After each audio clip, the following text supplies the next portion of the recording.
All right, everyone. Good evening, good night, good morning, whatever time zone you're in.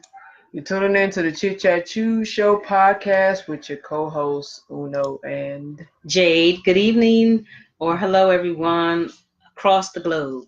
All right, all right. So we have a interesting show tonight.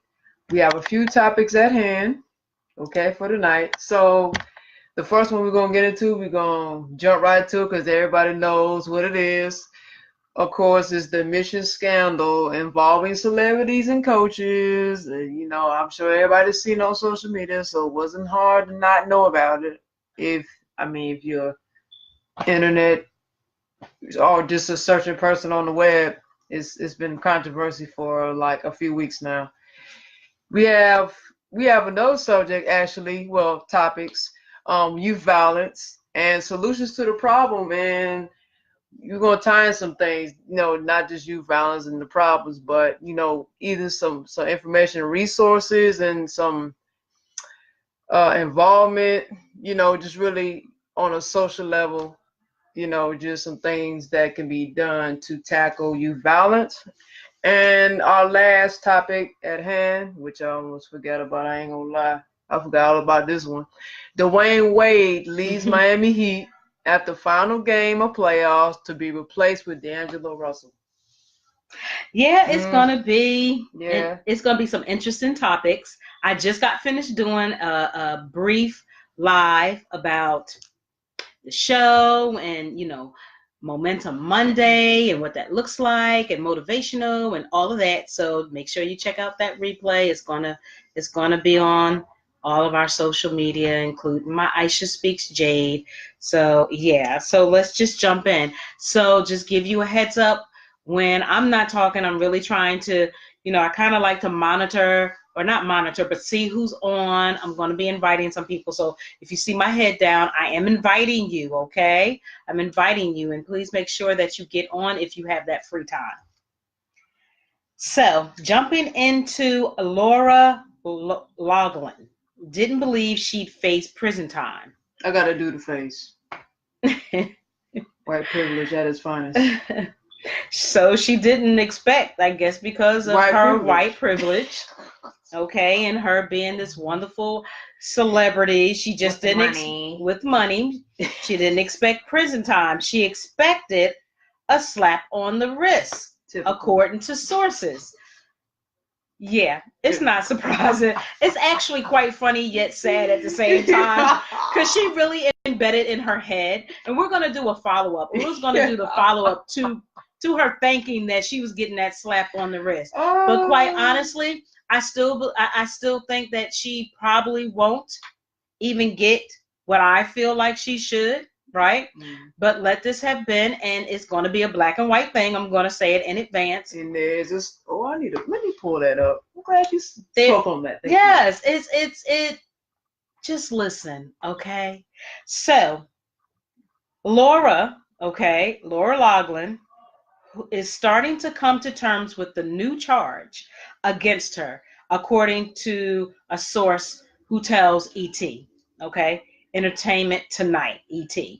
So a day after Laura and her husband, Mosimo, were charged in a second superseding indictment on conspiracy to commit fraud and money laundering. Again, according to a source who tells ET Entertainment Tonight that up until this point, Laura didn't believe she would face the possibility of serving time in prison. Also, sidebar, if you come on, please just make it known who you are and where you're listening into. We won't bite. So, Laura and her husband are accused of paying $500,000 in bribes to get their daughters, Olivia, 19, and Bella, who is 20, admitted to the University of Southern California as recruits for the crew team, even though neither of them participated in the sport. How appropriate. Just shake my head. Laura still believed in the end she would just get a slap on the wrist, according to sources. At this point, she is getting complete clarity, and she's scared and in terrible shape. Bless her heart, she's probably having a mental breakdown. I just find it funny, but continue. The reality of this situation has finally hit her like a ton of bricks, the source adds. It wasn't until she was faced with the additional charge that she saw the true ramifications. When did she, I mean, really? What kind of sleep state was she in?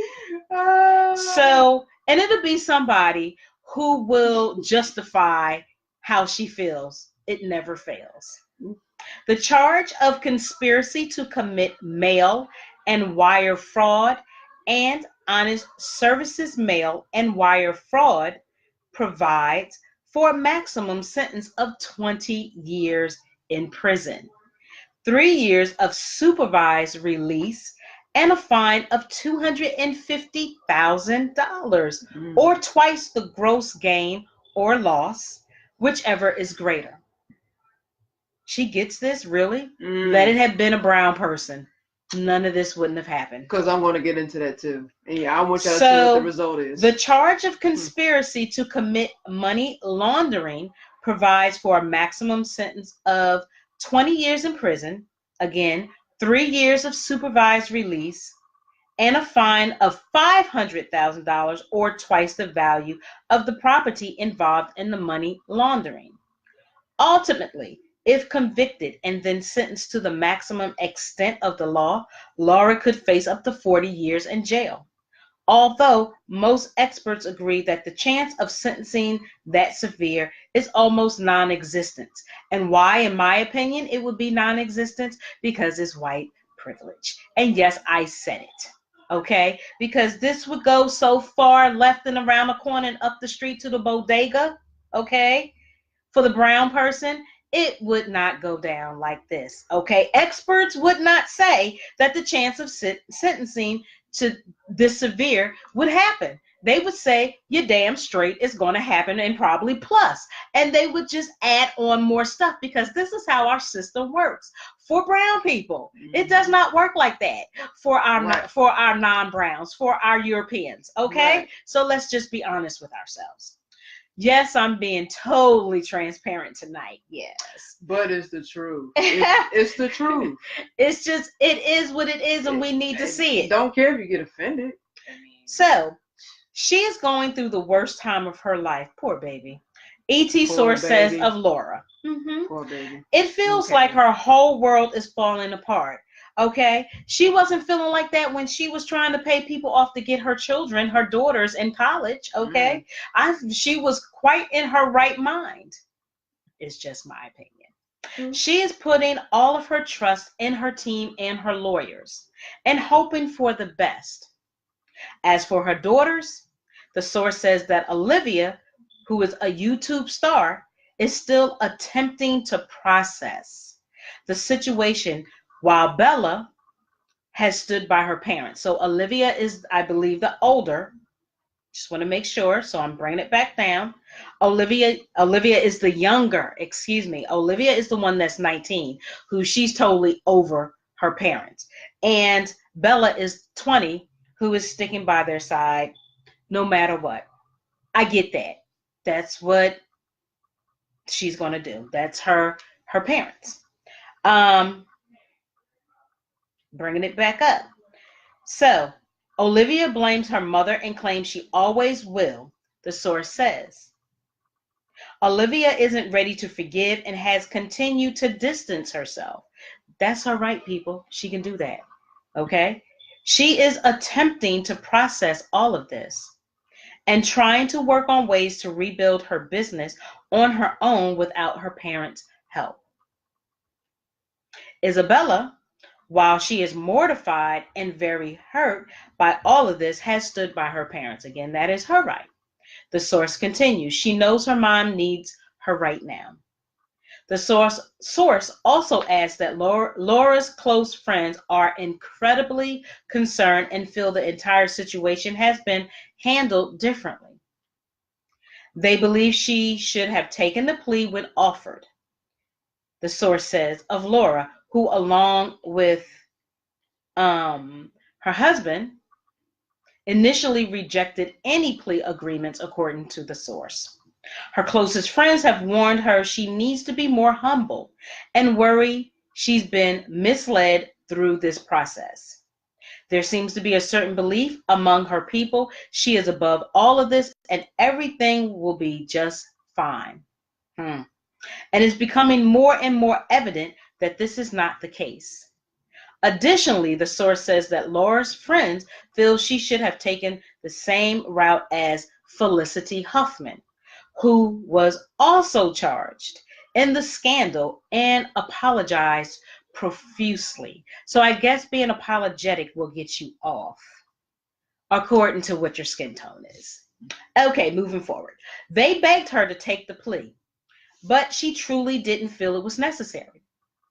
This isn't the value system of most of her friends, and some of those closest to her who have stood by her from the beginning are now starting to distance themselves. Well, I guess you see who down with you and who not, because they really don't want to be a part of that. Yeah. So earlier this week, Felicity Huffman, who paid $15,000 to help get her and husband William H. Macy's eldest daughter, who's 18 years old, her name is Sophia, into an elite college by cheating on the SAT, pleaded guilty to the charges of mail fraud and honest services mail fraud. I am pleading guilty to the charge brought against me by the United States Attorney's Office, Huffman said in a statement. I am in full acceptance of my guilt and with deep regret and shame over what I have done. I accept full responsibility for my actions and will accept the consequences that stem from those actions. I am ashamed of the pain I have caused my daughter, my family, my friends, my colleagues, and the educational community. I want to apologize to them, and especially I want to apologize to the students who work hard every day to get into college and to their parents who make tremendous sacrifices to support their children and do so honestly. My daughter knew absolutely nothing about my actions, and in my misguided and profoundly wrong way, I have betrayed her. This transgression toward her and the public I will carry for the rest of my life. My desire to help my daughter is no excuse to break the law or engage in dishonesty. At least I will say this. She is being more transparent than Laura. Laura is in some serious denial. Yeah, Lori tripping. Yeah, she is. Lori is tripping. So in Hoffman's case, along with the 13 individuals who are also pleading guilty, the U.S. Attorney is recommending that they be incarcerated at the low end of the sentencing guidelines, a fine or other financial penalties of $20,000 and 12 months supervised release. Additionally, the U.S. Attorney is recommending a mandatory special assessment of $100 and restitution in an amount to be determined by the court at sentencing, and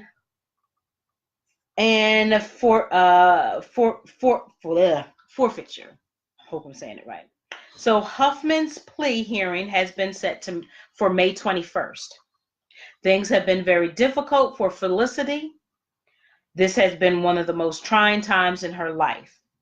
So earlier this week, Rachel Stockman of the Law and Crime Network told ET that if Lori and or Huffman end up serving jail time, it would likely be at a maximum security facility.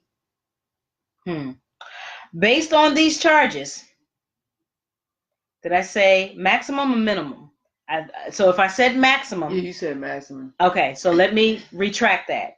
If they do jail time, right, it will be not at a maximum. It will be at a minimum security facility. Okay, I want to make sure I get that right. Based on these charges and the fact that they have not been in legal trouble before, and the fact that probably they are not a security risk, they'll probably be at a minimum security prison. Very similar to the one Martha Stewart spent time at. Martha Stewart was a G because she like, yep, I did it. I'm not trying to make no excuses. She did her deed, she did her time, and she came out and she's probably more of a better person, definitely business wise, before she came in. Yeah. So that was all in regards to this particular article. That, and again, we are hashtag researchers. Got to add that in. This is coming from, and I don't know. This is coming from Yahoo. My apologies. This is coming from Yahoo. So again, for those quick sidebar that keeps popping in like one person, you don't have to be shy or scared. Just come on in so we can know who you are. Shoot us a holler. Let us know where you're calling from, or not calling, but tuning in from. Give some thumbs and some hearts so we know what's up. Whatever you want to give. So yeah, that was for that. Okay. I honestly just think it's funny. I mean, because this is white America. They live so much in a bubble. And I mean, you gotta be honest. Like, how about all these black kids that are intelligent and really smart and very well educated, who has the potential, if not better, who can't even get into these prestige schools or great schools. They have all the credentials in the world and can't even get a break because not only the color of their skin, because of the class they're in as well.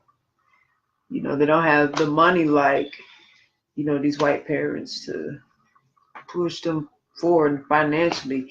I mean, now if they had some rich black family members, but I mean that's not likely, you know, for most black families. So it's just unfortunate that Lori Loughlin and Felicity Huffman, you know, another 13. Well, yeah, it's a ring of them. It's a ring. Celebrities, coaches, because I'm going to get into coaches too. I'm going to name some names. And anywho, it's just unfortunate that these two particular actresses, because they're in the limelight mostly, and then plus they're still active in their career, so of course the spotlight is going to be on them than anybody else. That they're doing this, but making it a disadvantage to those who can't get a better education. And then it's like, then you're like in denial of it. Or you feel it's okay to do it because you have the resources to. And they really thought they wasn't gonna get caught. That's the crazy part. I mean, of course, it's white America. And if they get caught in anything, but not thinking they was gonna get caught. I mean, at some point they was gonna get caught. So. And I'm sorry, please, my forgiveness. Oh no, no, what you wanted to say? No, finish. Oh no, I just find it mind-boggling how the choice of words that they pick for this whole situation is like, honey, that's half of your problems, okay? I mean, there's other things to be worrying about. I mean, like I said, I brought up a good point about all these black intelligent, you know, gods and goddesses who have, you know, intelligence and very well educated, who can't get the chances of going through so much in their life because of the environment they're in, because of the family structure that they don't have. There's so many factors that you can place in this. And you worried about this? This is like minuscule. It's bigger things to worry about. It's not even important at all. You know? And there's actually a black woman who caught the short end of the stick, who actually went through a similar thing here. She actually did the same thing but got a different result. And of course, you know, like you said, because color your skin, you're black, you know, they throw everything at you. So I just think that I think these kids these days get everything handed to them. I'm just saying this in general. This has nothing to do with race at this point. I'm just saying in general. Now I'm saying these parents are,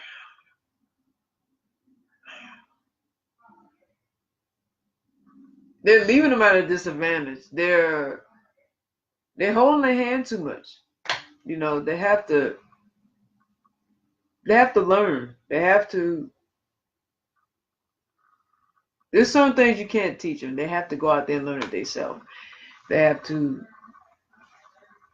They have to find their own way as well. You know, and these parents just spoil them, and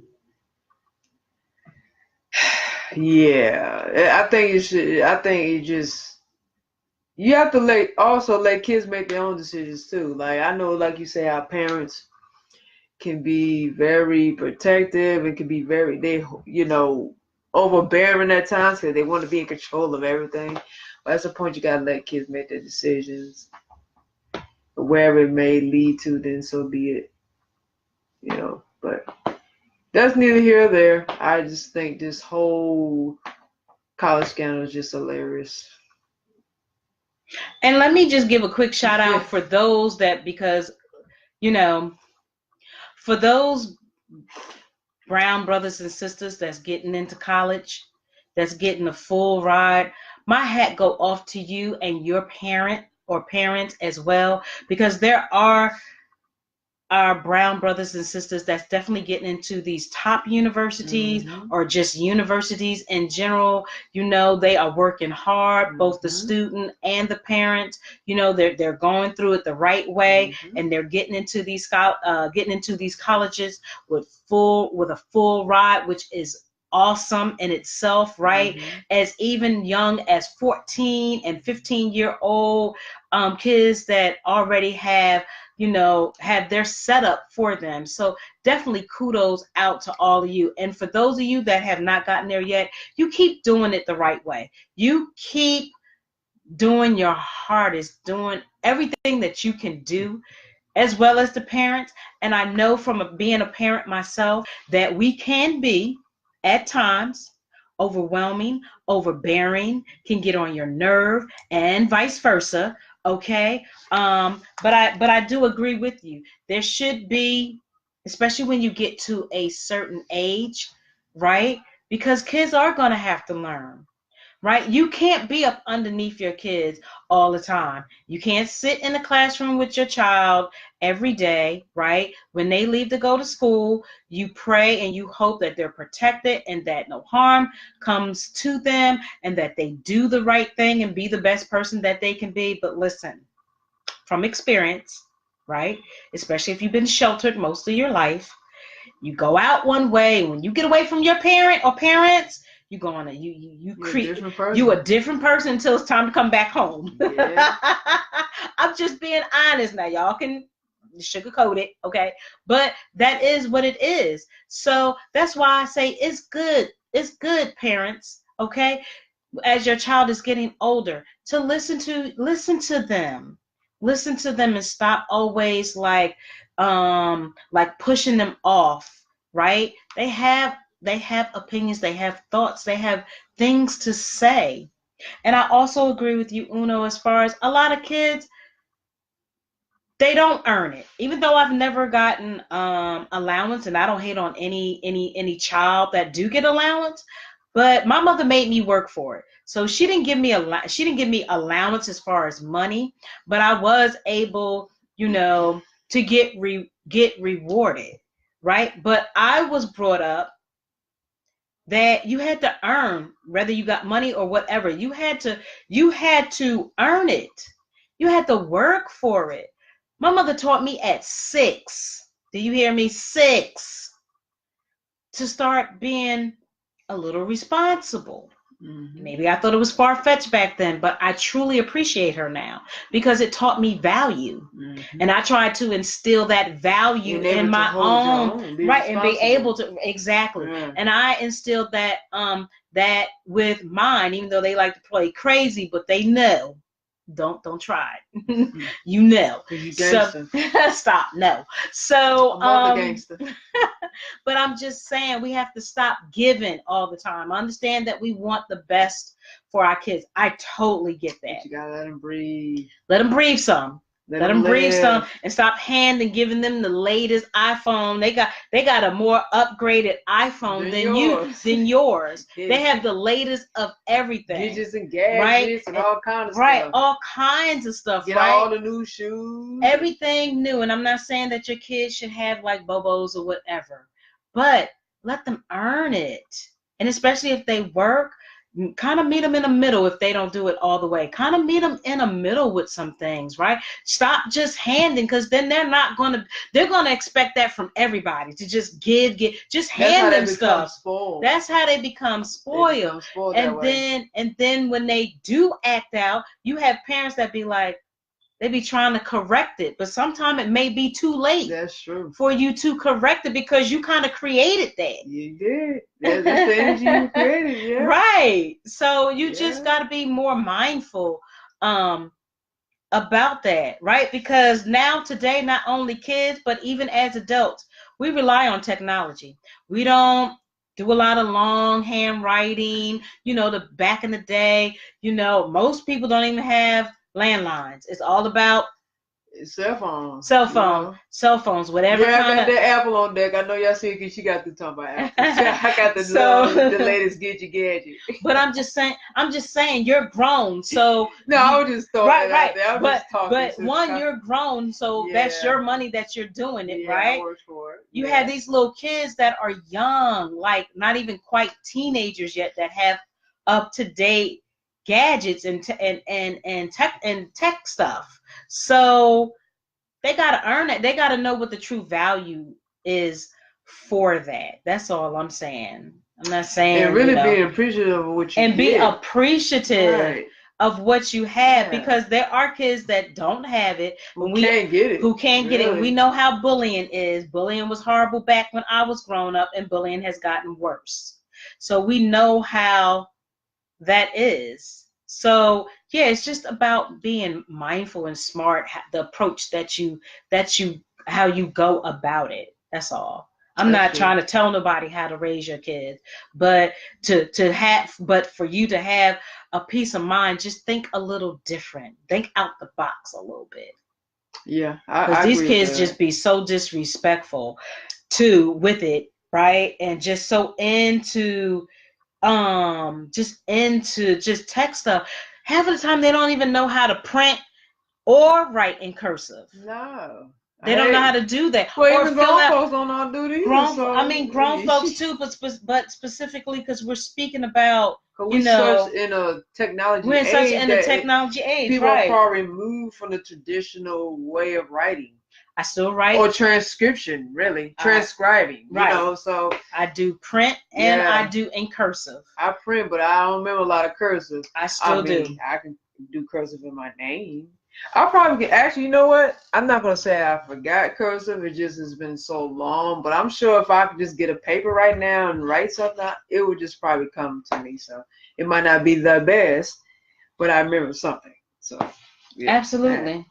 Yeah. But you're just saying kids don't know none of that at all. A lot of kids, there's kids that do, but I'm just saying a lot of kids don't know how to write in cursive. They're making it to the printing. They getting that, and some of them not getting that. Yeah, they got the latest emojis, boy. They showing how to type in some emojis. Know how to type in them emojis and type in those little what is it, like signs or whatever, how to make you say a word when they. You talking about the GIFs? No, not that, but you know how they used to have it on when Pages was really well known, and how you can put it in and it spells hello. Oh, I know what you mean. It's you know what I'm saying? It's like a talking app.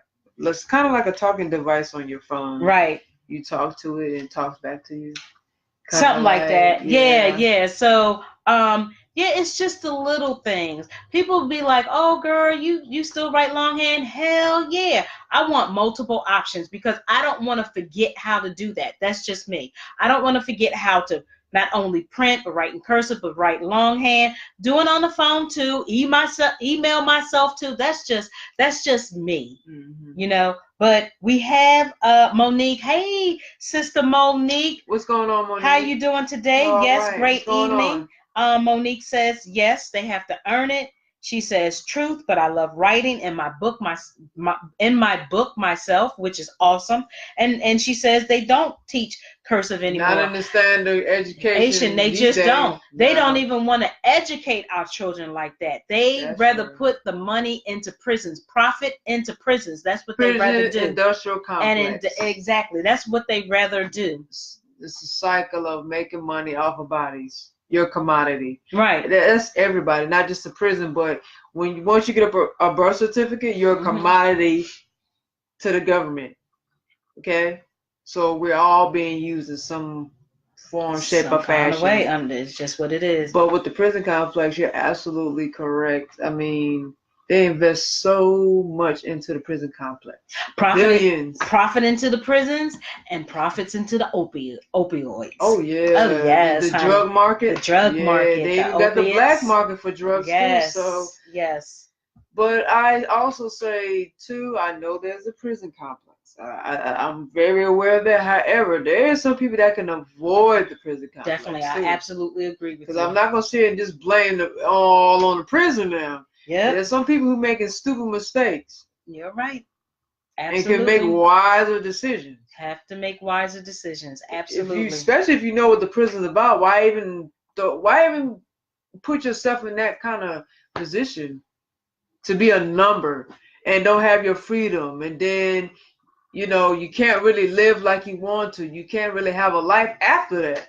Because now you got all these felonies on your record. Absolutely. And that's set up to go right back in. That's why they call it repeat offenders, and you carry that same number with you. Yep. I absolutely agree with you. I mean, you're right. And so, yes, we all have choices at the end of the day. We all have choices. And Monique, I'm glad that you are doing great. That's awesome. Good. It's good to know that. Also, before Uno gets into what she's going to get into, if you have a business, small business, if you're a speaker, entrepreneur, you know, you have a service or you have you the best rapper in the world. I'm just kidding. If you have products that you sell, absolutely put it in our comments, and I'll put it in there. And absolutely put it in our comments. And we love to just have you guys out and support. A lot of people that I'm connected with, they put their stuff out there, and now I see, you know, those Facebook friends, they are connecting with each other and things like that. So that's really awesome. So thank you for that. All right. So, you wanted to say something? Like you wanted to say something. Oh, as soon as I said that, Monique was on it. Yes, girl, you better get on it. Thank you. Appreciate you. Her page in the comments. Her page, Monique Lewis' page, is She, Her, We the Queen Project LLC. Again, her page is She, Her, We the Queen Project LLC. Well, all right. Yes. Totally awesome. You let it be known, huh? Yes, absolutely. And I liked her page. So she's good people in my book. Plus she's from Philly. Got the little mind. Oh my gosh. Stop it. Really think I'm doing something. Stop it. I'm just teasing. But thank you. We appreciate that. And Josh, my big brother Josh. Thank you, Josh, for tuning in. Josh. Thank you. Absolutely. Okay, I'm done now. So, everything you need to know about the college admission scandals. And I'm going to get into the names, but I just want to just kind of give a highlight of everything that's been in the media lately and just, you know, the headlines that's been in the media circuits, you know, just regarding certain things about this college admission scandal. So, this is coming from Newsweek.com. The college admissions bribery scandal that shook the country Tuesday morning has sent tremors everywhere, from test prep centers, standardized testing administrators, college athletes, coaches, Hollywood, Silicon Valley, the Ivy League, college admissions office, and of course social media. Since the bombshell report on widespread bribery and alleged cheating surfaced, many news reports and allegations have come to light. Here's what we know so far through reports and by the numbers. What is the side door? If a student can't get into a university through entrance requirements, there are often backdoor ways thanks to rich parents. These typically involve large donations to the universities and huge contributions for buildings. A side door was allegedly being done by William Singer, the founder of the Edge College and Career Network, also known as The Key. It's a college prep business that has reportedly funneled money to SAT/ACT test takers and people who have influence on admission standards for prestigious universities. Singer is the first name listed in the lawsuit. According to the New York Times, Singer paid more than $25 million through his Key Foundation in bribes to administrators over the past 8 years to guarantee admission to students. If I can make the comparison, there's a front door of getting where a student just does it on their own, and then there's a back door where people go to institutional advancement and make large donations, but they're not guaranteed in, Singer said in the New York Times report. And then I created a side door that guaranteed families to get in. So that was what made it attractive to so many families. I created a guarantee. The Times went on to say these coaches have been terminated or placed on leave for their alleged monetary gains from shady admissions policies. Stanford said Tuesday that sailing coach John Vennemore had been fired. The Times report read, the University of Texas at Austin released a statement Tuesday saying that its men's tennis coach, Michael Center, has been placed on leave, and at USC, Donna Hanel, a top athlete director, and Jovan Vavic, the men's and women's water polo coach, were terminated. Ms. Hanel received more than $1.3 million in bribes, and Mr. Vavic about $250,000, according to federal prosecutors. On the other coast, the San Jose Mercury News in California disclosed a plethora of Bay Area residents who've been pinpointed for allegedly making bribes to get their children into universities. These include alleged bribes to get their kids into the University of Southern California, which is short for USC, women's volleyball program, another to the water polo team, a fake ACT score that gave one student a 34 out of a possible 36, fabricating tennis rankings to get one student into Georgetown, fake test proctors, former NFL spouses, drawing test ruses, and a whole litany of other allegations. Then there were two Hollywood actresses, Felicity Huffman and Laura Loughlin, who were both named in the lawsuit. Huffman was arrested and released, with her attorney saying she is not the kind of person who's going to become an international fugitive over this matter, according to Fox News. Loughlin's daughter, Olivia Jade, attends USC and is known as a YouTube star. By the numbers, 50 people charged or indicted by federal prosecutors. These include college coaches alleged paid by bribes, standardized college testing administrators who were paid, and parents who allegedly paid bribes for their children. 6 universities where athletic coaches allegedly took bribes. There are Georgetown, Stanford, Texas, USC, Wake Forest, and Yale. Not surprising.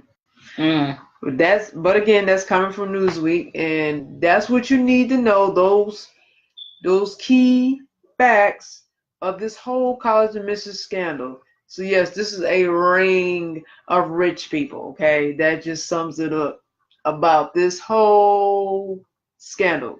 And it's very sad that they had to do this just to get their kids into great schools.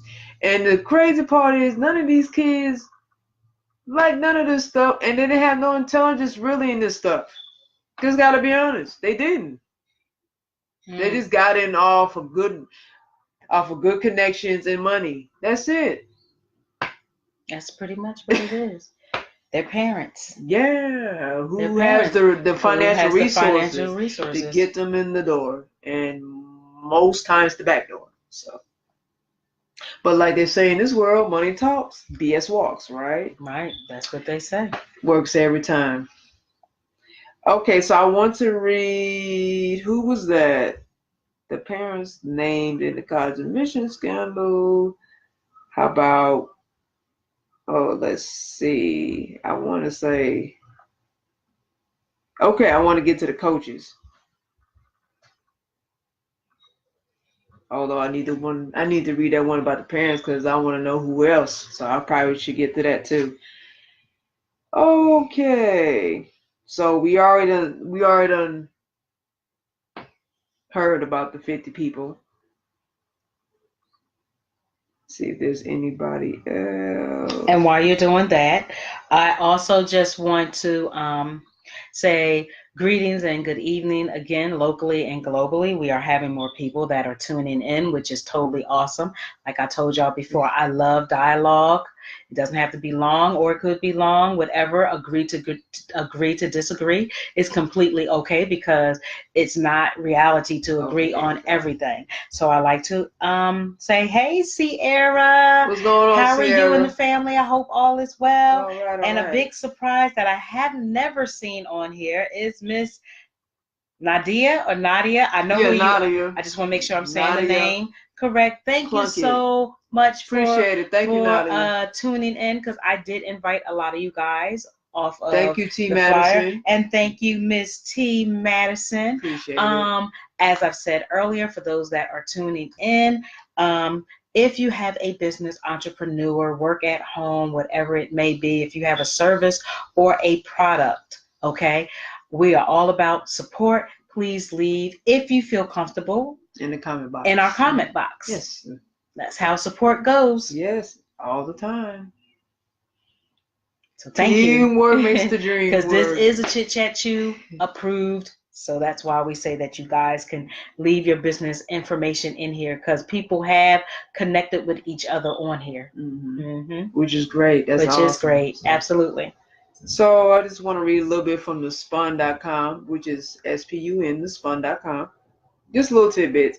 And, I brought to you guys on William Singer, who was the founder of the college prep business, which was a backdoor way to guarantee the rich kids getting into prestige schools, okay?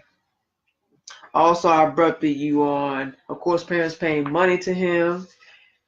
And that's not just in one state, but there's a few other states of parents paying certain people in certain levels of colleges, depending on their position, to get into prestigious schools, okay? And that was like 50 people, all right? It's a group of actresses as well, all right? Now, there's a tweet. This is coming from Aaron Lebowitz. He says, this is what he actually tweeted on Twitter. Now, counting 49 people across 7 indictments, Stanford, UCLA, San Diego also involved. The scheme, according to one indictment, involved parents paying William Singer, a founder of the college prep business, $15,000 to $75,000 to have someone take the SAT or ACT for their children. We did speak on a little bit about this SAT, and the money that was given to William Singer, okay? Among coaches indicted, now I'm getting to the coaches now. Some current, some former. Standard sailing coach John Vittimer, and I didn't mention his name. Yale women's soccer coach Rudy Meredith. Georgetown tennis coach Gordon Ernst. Several USC coaches. UCLA men's soccer coach George Salcido. Texas men's tennis coach Michael Center. So let's see. They have. Let me click on it because they say full list of indictments can be found here. Really? Let's see. Okay. Pray tell. Right. Quite tell. I see Mark Riddle, and he actually was charged with conspiracy to commit mail fraud and honest services mail fraud, conspiracy to commit money laundering. So yes, he's also involved in this college admission scandal. And the other names I done said already, and they're charged with the same thing, pretty much, it's similar. Who else they have? They have Gregory Abbott. So his conspiracy to commit the same thing, mail fraud and honest services mail fraud. So he charged by information and agreed to plead guilty to one count of conspiracy to commit mail fraud and honest services mail fraud. A plea hearing is set for May 22nd, 2019 at 2:30 p.m. before Judge Talwani. Then Marcia Abbott, pretty much charged with the same thing. She has the hearing at the same time with the same judge.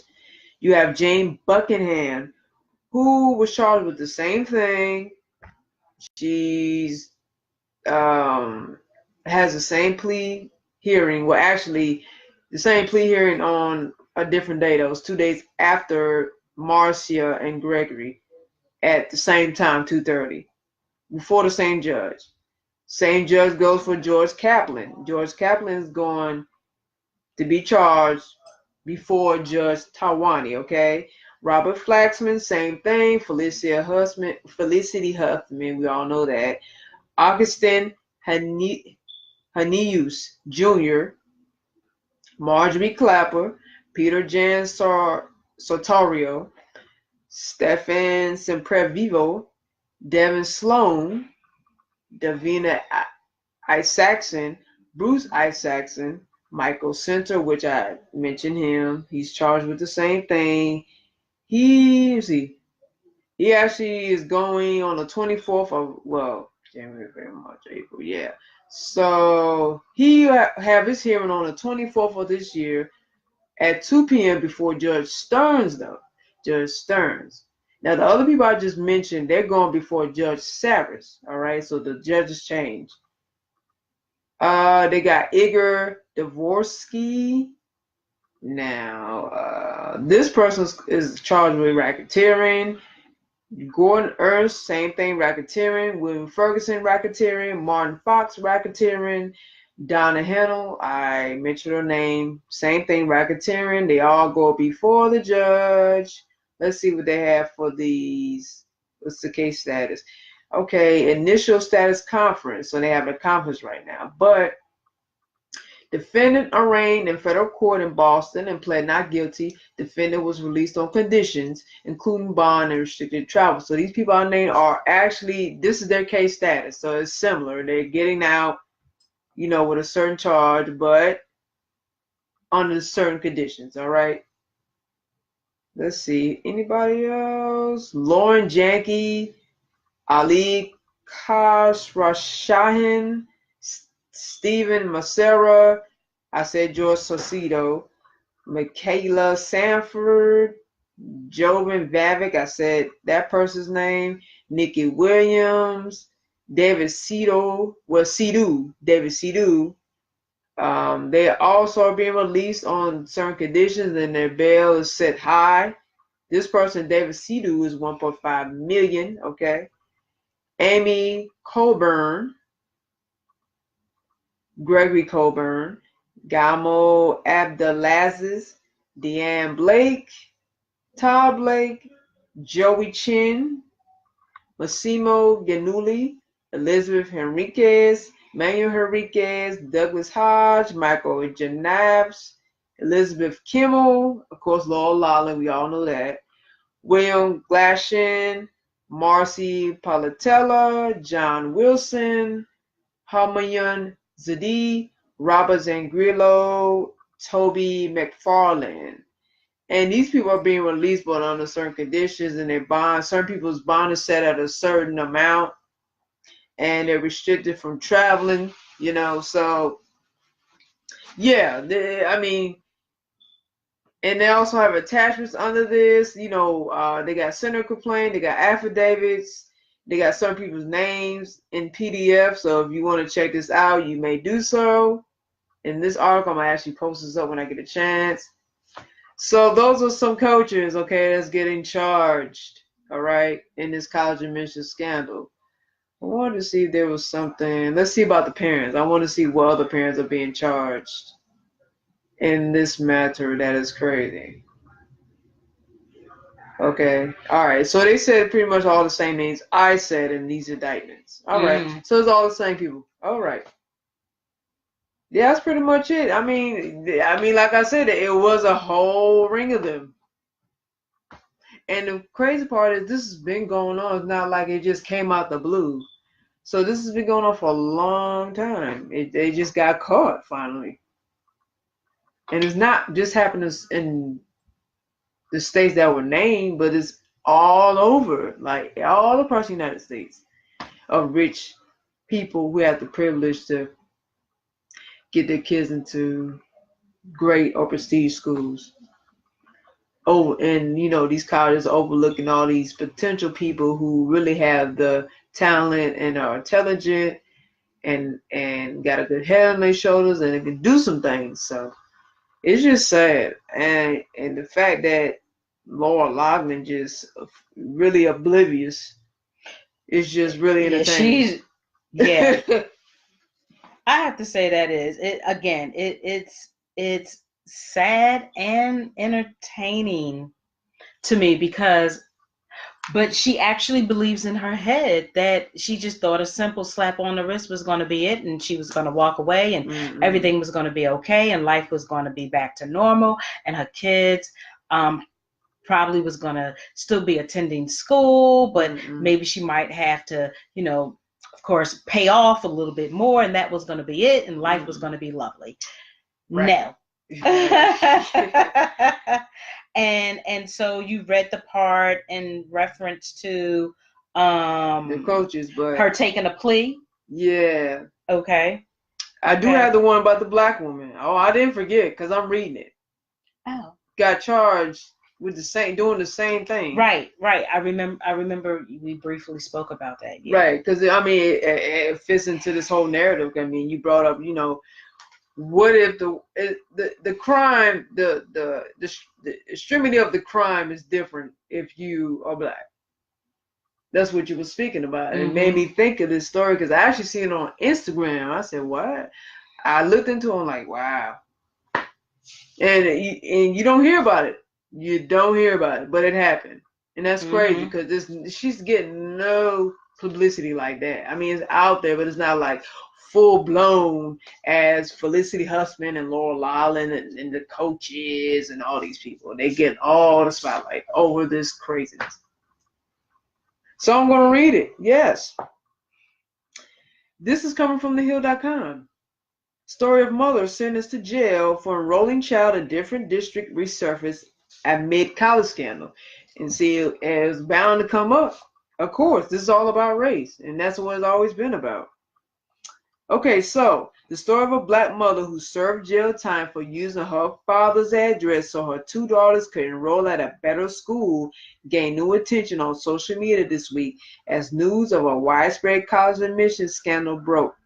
Kelly Williams Bolar served 9 days in jail in 2011 after she was found guilty of using her father's address instead of her own in an attempt to have her daughters enroll in a better school district than the Akron, Ohio one they were slated for, according to her post. Now, they could have let it slide. I mean, seriously? Okay, but anyway. Williams Ballard was also put on probation for 3 years and required to complete 80 hours of community service. Man, they treat her like a cellmate. It's overwhelming. I'm exhausted, she said after her sentencing, according to ABC. I did this for them, so there it is. I did this for them. And she didn't. Oh, okay. Her story resurfaced after more than 40 people were charged in a college enrollment scandal where wealthy parents, including actresses Felicity Huffman and Laura Loughlin, paid thousands of dollars to get their children into elite and highly selective colleges. Several social media users were quick to point out to the discrepancy in media attention, which I just said, paid to Williams Bollard's story compared to that of high-profile Hollywood actresses, pointing out that Huffman and Loughlin should serve jail time as well. Yes. And that's what has me laughing, because like Laura Loughlin really thinks she shouldn't serve jail time. No, you should serve the jail time. She just... This black woman had to serve it. So what makes you exempt? Or anybody else in this matter, of this whole college admission scandal. There's a tweet on Twitter from Bishop Talbot Swan. He says, remember Tanya McDowell? She got 12 years for sending her 6-year-old son to Newark City's Brookside Elementary School while she lived in Bridgeport, even though she was homeless. Ain't that some? This is another story. This is not the same story. Okay? I mean, 12 years? Really? Wow. She was convicted of first-degree larceny for stealing an education. Do you hear this in Felicity Huffman's story, this narrative, or Laura Loughlin at all?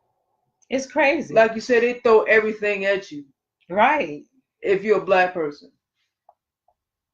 And let's see, anything else he might have? Okay, yeah. Remember Kelly Williams Bolar? She was convicted of using the wrong residence to get her daughters into a better school district in Ohio than underperforming Akron. She was sentenced to 3 years in order to pay $30,000 to the school district. But hashtag college cheating scandal, that's what he put on his Twitter page. And I agree with everything he's saying. Mm-hmm. Let's see. Anything else? Oh, there's this person. Kelly Williams Bolar and Tanya to public school districts in which they did not reside. They were both jailed for these crimes. Should Felicity Huffman and Laura Loughlin be held to that same standard? Absolutely, they should be held to the same standard. What white people gotta understand, they always think black people complaining. All we're saying is be fair. That's all we're saying. I mean, of course, we know it ain't gonna never be fair. We know that, but I'm just saying, in context of conversation, we're just saying be fair across the board when it comes to social matters or political matters. That's all we're saying.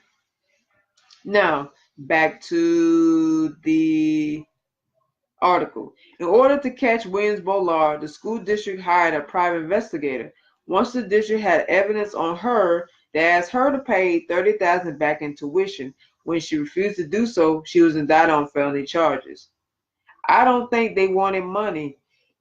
Williams Bolar said at the time, they wanted me to be an example. Of course, because she was black. But Felicity and Lori ain't going to suffer the same fate. Oh, absolutely not. But, yeah, I had to let people know about the story. And I wanted you to know, too. And I, honestly, I really didn't know about this both woman, of these black women. Both of those black women, because they didn't put it in the media, which I'm surprised that they didn't put that in the media. It didn't resurface until this college scandal came about. And I'm not saying I condone, but But they did what they had to do. They did what they had to do. And like for Lori apologize for it. No. They did what's best for their children. And it still goes on, because I can certainly remember a whole lot of times, like living back home and in Philly or whatever, and yeah, parents all the time took their kids out of Delaware County School District and put them either in a better school in Delaware County School District, or paid for a private school, or put them in a good school that was in Philly. So I mean, it's still going on. It's still going on. And it's been going on for a very long time. I'm sure they did it probably when I was gone, but I know they definitely did it when my kids was going to school. So, I mean, people do that. But compared to, like, Lori and Huffman, Felicity Huffman, and the 13 others, I mean, you paying big bucks for your kids to just breeze through school and get scholarships that have absolutely nothing to do with them. Their daughters was not involved in sports. Other people's kids was not involved in a whole lot of things, and they got that free ride. Meanwhile, you have other people of color who are struggling. And they don't want to put their kids in underperforming schools. Exactly. They want to put them in great schools. They want to put them in good schools, right? And they're taking second mortgages out on their homes, or working 3, 4, 5 jobs to get their kids in the best school possible. But yet you, with your privilege, can pay all of this money and talk to these people in admissions and the president of the college or universities, and just slide them all up in there. And how dare you, dummy, think that, oh, well, I just thought I was going to get a slap on the wrist because I'm a celebrity and I have privilege with money and I can do that. Right, like I was gonna say that you read my mind. I'm like, Lord likely your ass sit up there and say some dumb crap like that. It's just You crazy. sound stupid. Really sounds stupid. So no, I have no empathy or sympathy for her. No, sorry. I don't care. No, I'm I not. really I'm don't not. care at I'm all. not sorry about that. I'm just laughing. I just think you're funny. You're It's really just. funny. Thank you, Jamie Martinez, for Jamie. joining us with the mojitos and the mojitas. I told Jade I saw you. Yes, hi Jamie. Hey. Hi Jamie.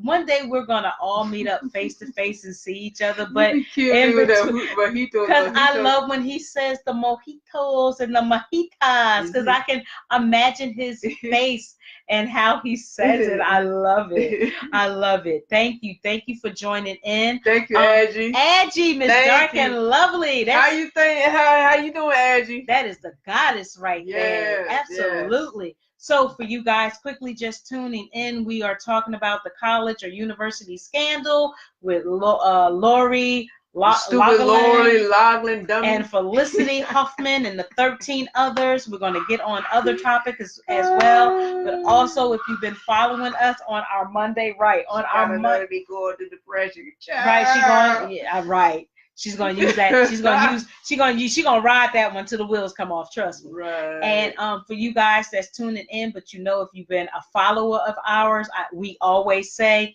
if you have a service, a product, you're a speaker, entrepreneur, whatever you may be, you're in business for yourself, leave your information in our comments so that other people can see it and connect up with you.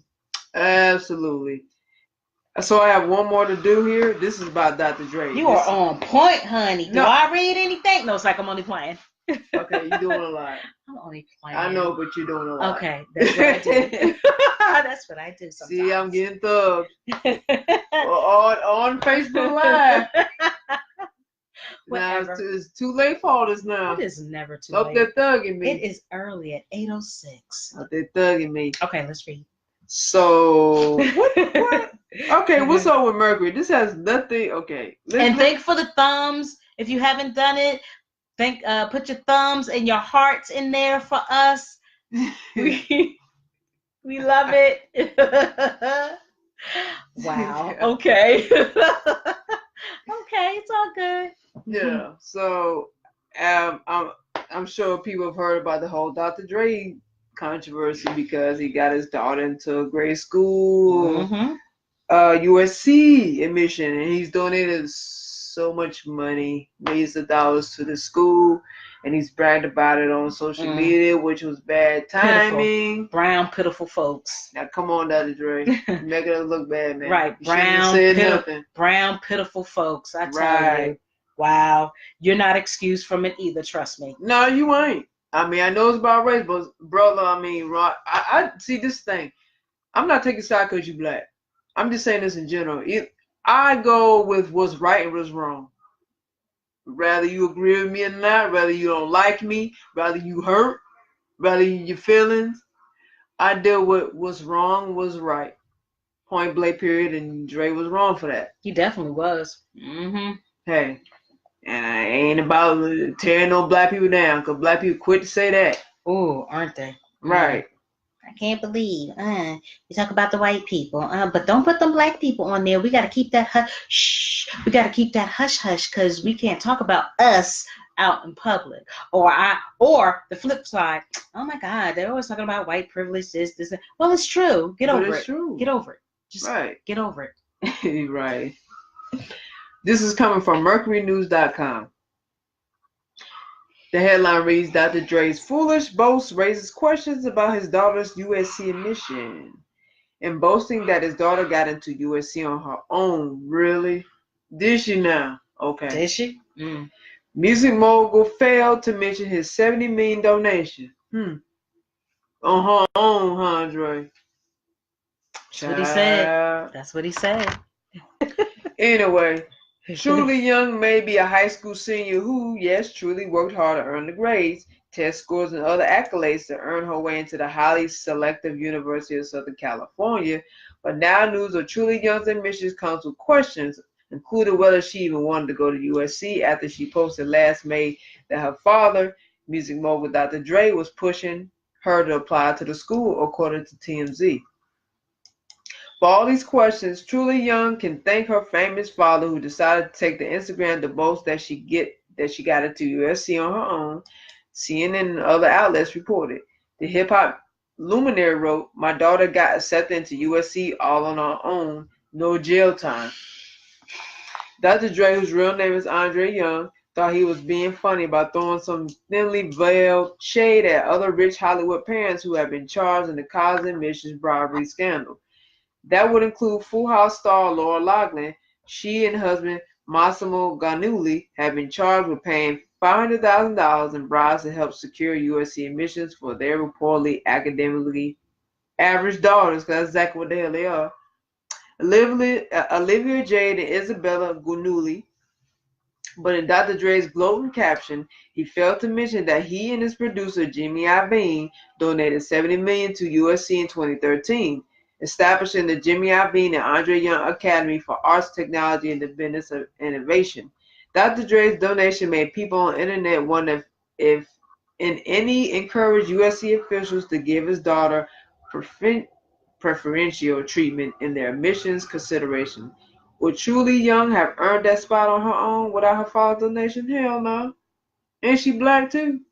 And we know, and I mean, the white America, I mean, as a rapper, they know who Dr. Dre is. They know what his background is. They know what he did when he first came on the scene and what he's doing now.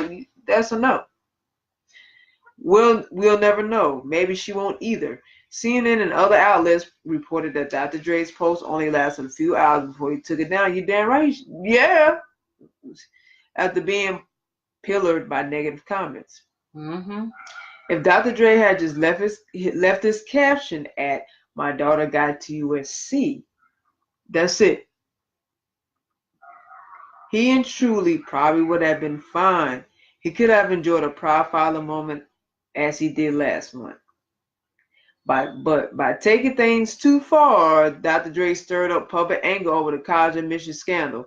He did so by reminding people of the perfectly legal but no less questionable backdoor ways that the rich have long sought advantages for their children in the fraught admissions process, according to critics of higher education. I understand that him being a black man, he just, giving it to the man. I understand that, but the timing is bad, brother. Come on. The timing is bad. William Rick Singer, the fix at the center of the college admissions scandal, told one of his parents' clients that the legal backdoor to preferential treatment is through institutional advancement, which is 10 times as much money, PBS reported. In a phone call recorded by the FBI, Singer was talking about parents making sizable donations to their child's desired school.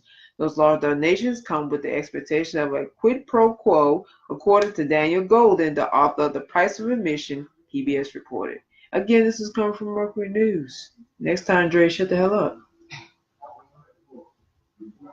Just, you need to talk about your producer.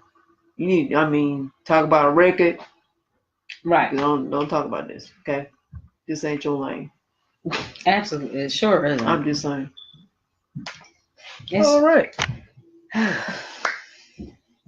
You just take a breather on it, because it's just, again, if you white, you're wrong. You're white and you're wrong. If you black and you're wrong, you're black and you're wrong. I see it.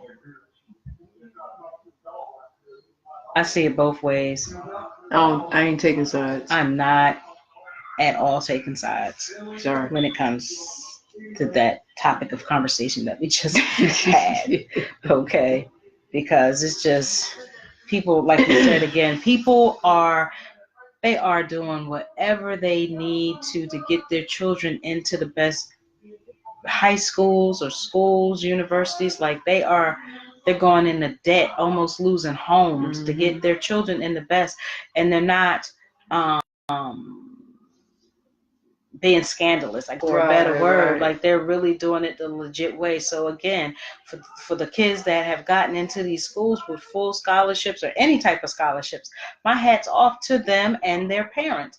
And other parents, keep working to get your kids in the right way. Just let this be your motivation. Right. Mm-hmm. Hey, Let you this done be it your off well on that one. motivation. Absolutely.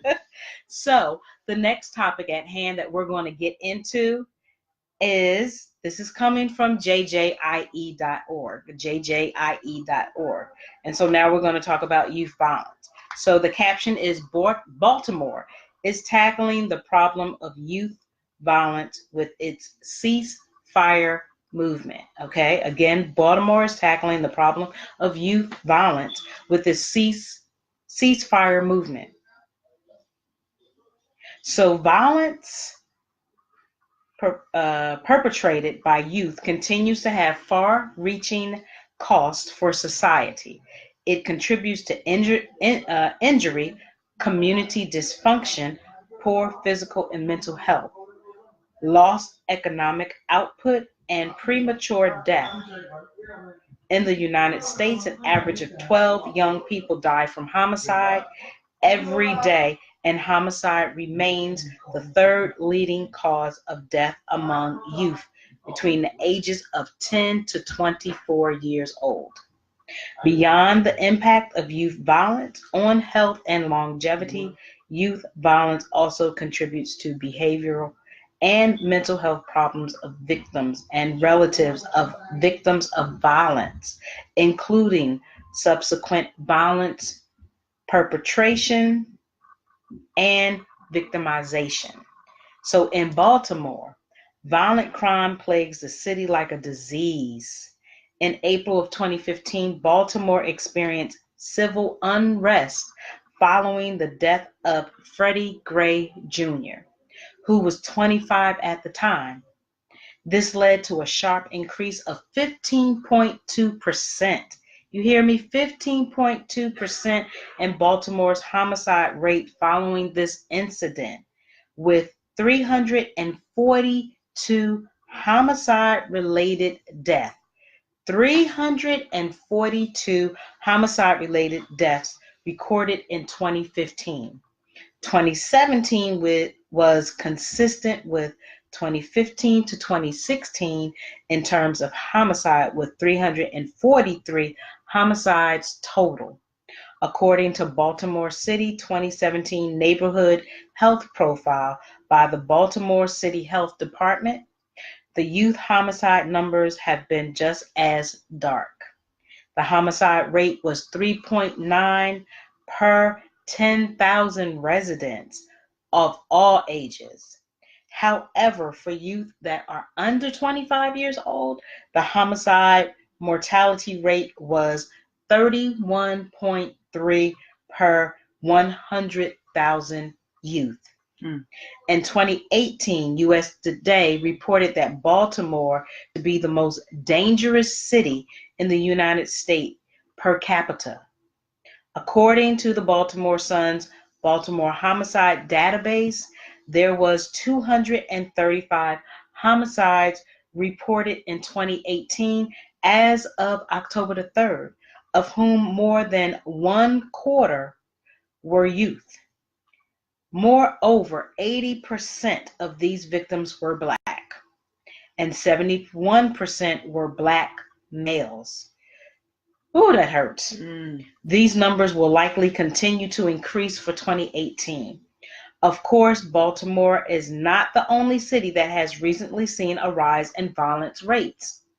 Other major cities, such as Washington and Milwaukee, have also had an overall spike in violence the past few years. Yet other U.S. cities have seen a decline in their violence rates, especially regarding homicide. So, for example, according to U.S. Today, cities like New York and Houston have seen decreases in homicide rates. So they also have here, if you want more information on youth gun violence prevention, you can go to JJIE Resource Hub, Youth Gun Violence Prevention. So in response to that increased homicide rate in Baltimore since that whole Freddie Gray Jr. death, the efforts to prevent violence have intensified. to reduce and ideally eliminate youth violent crime, organizations like Baltimore Ceasefire have railed together with community members to make a positive change and shift the script. So also Baltimore is working on healing. So Erica Bridgeford and her team comprised of anyone interested in supporting the movement, from community organizations or community organizers to artists and musicians to teenagers from the community, began Baltimore Ceasefire back August 4th of 2017 in hopes of organizing life-affirming events over a 3-day weekend with an important yet simple goal: no homicides during a 72-hour period. The first ceasefire event came incredibly close to meeting their goal. There wasn't a single murder for 67 hours, reflecting a powerful step towards peace and nonviolence pertaining to the youth community. Through outreach and media, ceasefire has gained momentum, fueled by the passion of its members. The events The events, remembrances, and demonstrations are accessible and developed for youth and adults alike. These efforts indicate violence prevention represents a clear public health priority, especially in vulnerable communities where violence continues to be a problem. Inspired by the mission of organizations like Ceasefire, um, so two people, one named Justin Choi and the other is Susan Yu, attended a Baltimore ceasefire event to learn more about how to become more involved in this change. Um, the event was sobering. It was held in a small alley. 301 candles were lit by community members of all ages to commemorate local death due to homicide back in 2017. It's so sad. Like, yo, this is sad. The event offered an opportunity for open discussions where were able to describe Baltimore's tragic situations, right, about their children, whether it was theirs directly or indirectly. Um, so they had the visual, um, um, and also regardless of the age, Baltimore citizens came together for one cause. Um, so they had a candlelight vision, and a total of 318 pieces of artwork were presented.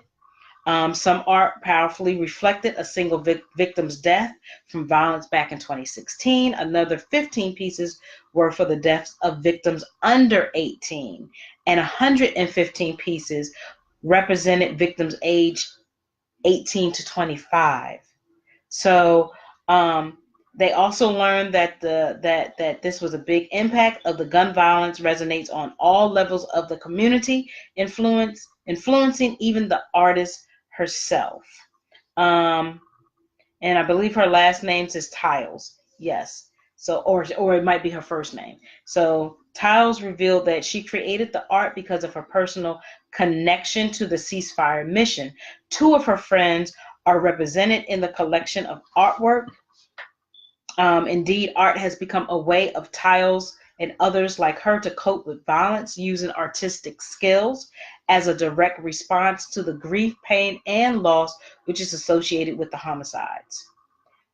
Despite the violence that has been plaguing Baltimore, which has been going on for a very long time, just going on as long as when I was young. So Baltimore has had this going on more and more. Like extreme violence. Yes. It's always been crazy. Yes. Been plaguing Baltimore. The community is working on restoration and healing. Such positive changes is not immediate, but through time, efforts to reduce violence impacting youth have been evident. Following the first ceasefire in August, there have been 3 other ceasefire weekends. Okay. Unification for change is only possible through people's activism. For those interested in becoming involved in community violence, especially if you live in the Baltimore area, there is information here that you can become involved. And I think that this needs to be a worldwide thing, because there's violence everywhere. Mm-hmm. Okay, there's violence everywhere, and yes, it's definitely in our brown brothers, our young brothers, like under 18. Like, there's kids getting killed like 8, 7, 10. It's sad. It's just really sad. I mean, they're going out. They're not even living they haven't even begun to know what a full life is like. Right. Due to all of this violence, and violence is everywhere, in the Chicago area, in the Baltimore area, Chicago. in the Philadelphia area, in the Atlanta area, just everywhere. It's Excuse everywhere. me. It's everywhere. Yeah. And it's just sad. It's really, really, it's sad that you have to read about this, but something needs to be done, and it needs to be a collective effort. That's how I feel. And I'm not talking about marching. I'm just saying something else needs other strategies. Other strategies yeah. need to be put into place. So yeah, it's a lot here. But it's definitely just saying in general how I just said, a change can be made, but it has to be a collective change, and we as Black and brown brothers and sisters, we need to stop fighting against each other and work with each other. Easier said than done for some.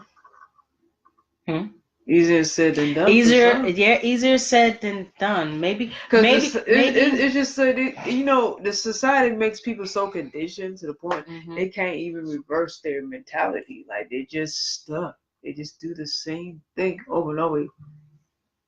Yeah, but I mean, you're right though. But it's just that some people don't want to change. They want to keep destroying themselves, destroying other people, contributing to destroying the world. It's just like the cycle never stops. But there has to be a solution as well to combat that. So I agree with you. Yeah. There is another brief article that I'd like to read that's coming from the same place, jjie.org, and this is called New Hub Resource: Smart, Safe, and Fair Strategies to Prevent Youth Violence, Heal Victims of Crimes, and Reduce Racial Inequality. So, smart, safe, and fair strategies to prevent youth violence, heal victims of crimes, and reduce racial inequality. Published through a collaboration between the Justice Policy Institute, which is JPI, and the National Center for Victims of Crime, short for NCVC, addresses how to help youth involved in violent crime, both offenders and victims. Confinement of youth convicted of crimes has decreased. However, violent crime convictions have not. The report shows that confinement of youth is more expensive and less effective than community alternatives. So JPI and NCVC partnered to interview and explore what experts in the juvenile justice community thought about how to help youth involved in violent crime. The organizations interviewed youth involved in the system, prosecutors, victims and victim advocates, and public defenders. They found that confinement of youth is more expensive and less effective at reducing the chances of reoffending when compared to community alternatives, and that confinement is used disproportionately for youth of color who are less likely to be offered community-based alternatives. After interviewing the juvenile justice experts, the report lays out recommendations to help keep communities safer and help youth stay out of confinement. So this report recommends, okay, not my words, their words. So 1, expanded efforts to address and begin healing the damage done by crime in underserved communities, with a focus on communities of color and recognition that youth involved in crime are often crime victims themselves. Okay? Any opinions or thoughts that you have to what I'm speaking about, please leave it in a comment. Number 2, increased investments in community-based alternatives that focus on the needs of youth involved in violent crime while still holding them accountable.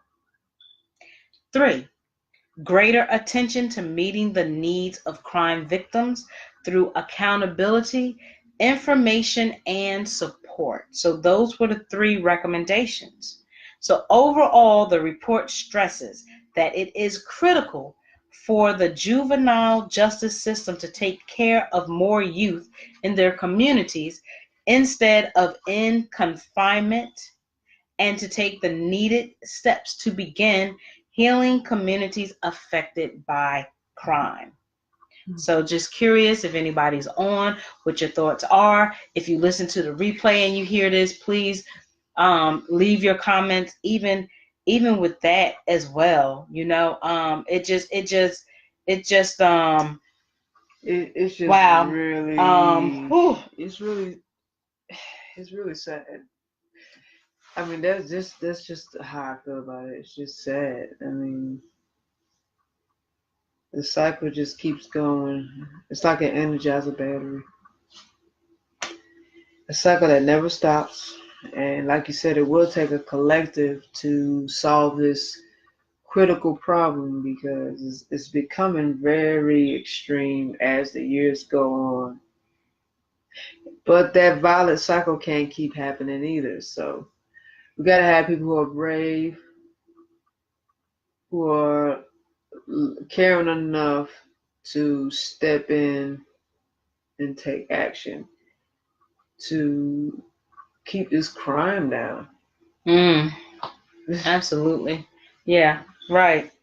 At the bottom, there is a full report. Once this is posted, you can certainly click on there. I mean, it gives a lot of other information as well. Right. So I truly believe that you should be held accountable for it. Of course. You don't get the free ticket. No. Okay. You should be held accountable.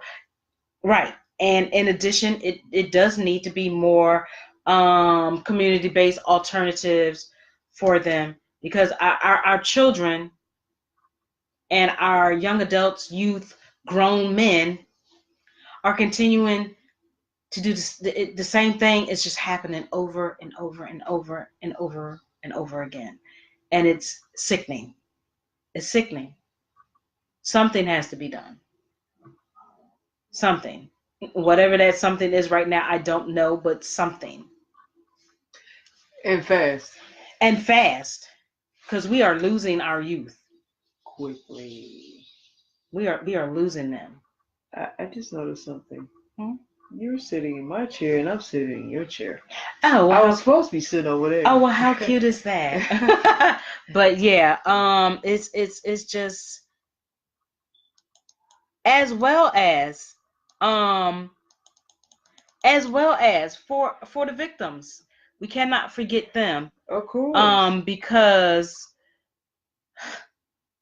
they need support and guidance and resources as well. We cannot leave them out. Yeah, they have to be acknowledged, you know. Because that is let's see what Mama say. Hey, Mom. Let's just go back down because there was some comments before Mom Dukes. Who was that? So already, stop it. Okay, so I guess Angie was just in disbelief from what I was reading. I'm guessing it's about, I'm not sure if it's about the college scandal or you talking about the youth violence. I'm not sure. And she says, damn shame. True. Okay, she's talking about the college and scandal. She says, hey, Mama Elaine. So Mom Dukes Elaine says, by me being a grassroots educator for Fulton County Juvenile Court, I was taught by judges like Judge Hatchett, Hodges, Jones. I teach in the streets, the offices, the need to address what they can do and stop being scared. Talk to these warriors and the street sister Elaine 9X. Tell Yeah, you it. can't be scared to talk to You these can't. young cats. You Don't be just scared to talk can't. to these little warriors out here. Nothing else. Hold on, mama. Some of them not warriors. They're just demons. Okay, so we have to be truthful, right? We talking about accountability and responsibility. Some just beyond saving. Let's just be honest about it. Unfortunately, there are some, You know, and that hurts to say, but you gotta it's the say truth. it. That's the Unfortunately, reality. unfortunately, there are people that we can't save. I'm a humanitarian, just like Mom Dukes Elaine, but everybody can't be saved, and that a lot of times can be a hard pill to swallow. But you can't save everybody. Everybody really People content don't where want they some. There's at. people that don't want to be saved. They like where they're at. Oh yeah. And they like Yes. doing what they're doing. And they like doing what they're doing. Yep, unfortunately. You're absolutely right, Jay. But I mean you're right, Mom, too. But You know, you're right too. teaching these streets in the offices, they need to address what they can do and stop being scared to talk to these warriors in these streets. Absolutely. It's a shame how, I mean, Because they're so far removed from the streets and right. talking to these, like you said, the young people. And it's a shame because everywhere, but I'm just going to speak specifically because I'm in Atlanta. I reside in Atlanta. It's a shame when you go down 5 points, and they are beginning to clean it up a little bit.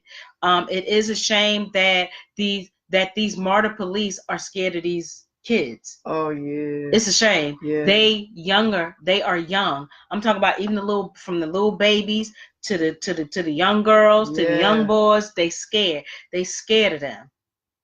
And you should not be scared of them. Yeah, I mean you the elder, you the adult. Why are you a martyr police and you scared? Right. They run you from the street. Instead of you getting them away, they run you from the streets. As well as a lot of these police officers too. They scared. Yeah. So, but yeah.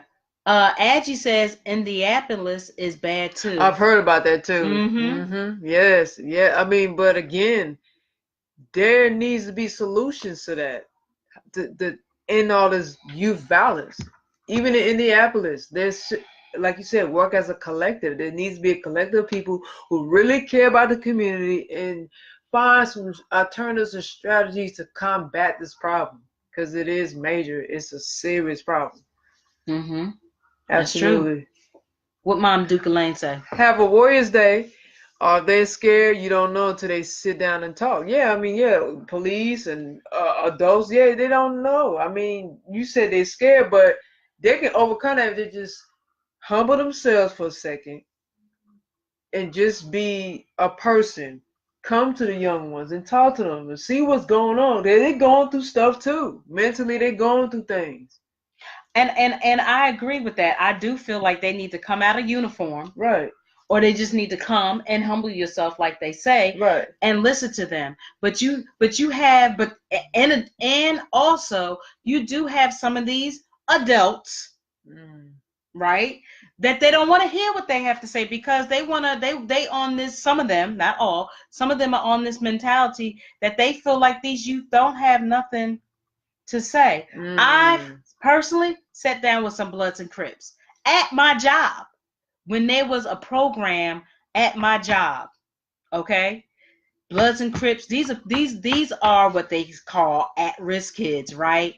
And they come through this program. I'm talking about they getting straight out of jail with their bag in their hand, with they belongings, right? Well, I'm talking about they having ankle bracelets on. They repping their blood, they repping their Crip, and they have to come to me first before they can go anywhere. But I'm in my own category for myself. That's how I consider myself. I'm in my own box. I'm a black sheep. I sit down and I listen to them. I talk to them. I don't talk at them, right? I want to hear what they have to say because they have something to say. They've gone through stuff. Most of them have raised their own self. And I listen to them. And I feel like they respect me because I do listen to them. And I see, even though that program has left my building and it went somewhere else, I see them on the train, on the buses, and they still, like, I still speak to them. Like, I'm not going to just be like, oh, let me just talk to you because you at my job. I talk to them outside of that, and they like, yo, don't you work such and such? I'll be like, what's up? I listen to them because I know I've never been in the gang or nothing like that, and I know quite a few people, but people didn't listen to me. And so now that I'm in a position, plus in addition, I have kids, I want to listen. I want to hear what you have to say. Like, that's just me. And I don't feel scared and all that. Like, no, because you human just like me. Like, you have a story. And a lot of times we as older people, I gotta be honest, they don't want to hear it. They don't want to sit down. Why not? That's ignorant. It's That's really ignorance. It's ignorant. ignorance. Like, I understand that you are elder and you got wisdom, but the elder's job is to teach the young. That's your job. Give them the tools where they can navigate in the world. Teach them some wisdom where they can help them build themselves and possibly build other people. Right. That's your job. So, I mean, you're right. They just, I mean, like you said, what's the thing that you say about, I got mine, now you got to get yours. That's the mentality. And I hear that at my job, and that just gets on my nerve. And I hear that outside my job too. Like, I got mine, they got to get theirs, and then they be quick to call them stupid. And I stand up for them, like, don't call them stupid. They're not stupid. You stupid for saying that. Like, listen to them. Right. They're not stupid. They're not stupid. They've gone through things. Hell, a lot of them appreciate if somebody come to them and you just you listen. Just be a regular person. And give some sound advice. Don't tear them down because they've already been torn down. Right. They're getting it from the system and the white man. Now here you come. The same, y'all. We all supposed to be black people. We family. We all supposed to be blood. We all supposed to be a race. Here you come. And your coon ass into the conversation. Here you come. Thinking you better. That's not helping them. What is your solution? That's the thing. That's my thing. What is the solution? What are you going to bring to the table that can help them? It's since they so bad. So what's the solution then? Since you all that, you got all the answers and you done did what you had to do. Okay, so if you feel like that, I mean, what can you add to the conversation? Right. I mean, that's it. Because people can judge you by you being old. And let's be honest, society, I'm saying in the job environment, you don't do nothing for the job environment. They can't do nothing with you. I'm just being honest. Like, if you're you tearing down the young, but in hindsight, you got to look at, how about these jobs that don't consider you anything? They don't want to listen to you because you old. They don't want to hire you because you old. Right. They only want to hire people that are functionable. That are functionable, and the millennials. The millennials. And now, how would you feel about that? Now, you will feel in your mind like, dang, I know I'm old, and I know I've lived my life, and I can't do much. Now they gotta remind me of that. So how you think that you feel when you turn them down? They going through things, and a lot of bad things happen in life, and here you come saying bad things and doing bad things that hurt them. It's the same thing. It's about respect. So yeah, people gotta listen to each other. Just in general, people just have to communicate a lot better. Absolutely. So mom says the words are from God a lot, and the angels will take care of everything. Okay, yeah, I agree. Absolutely. And also, people have to they have to put their feet forward as well. The creator can help too, but as a person, you have to take the step as well. Meet the creator in the middle, okay? And have to put the creator will do the rest. Yeah, faith in action every time. What you say? Catch it, check it, and change it. Yeah. See, as you said, true, pure. It would say true. Yeah, true, pure evil. Absolutely. There's a lot of evil in the world, is all I'm saying. Like, everyone is not a good person. There's some evil people out here. But at the end of the day, you can't be a humanitarian to the world. You only can help those that want to help themselves. Yeah. And everybody, like you said, Jade, everybody doesn't want to be saved. So it's something you just have to live with and keep pressing forward. You got to be around. You know what's crazy? I was talking to this guy my job.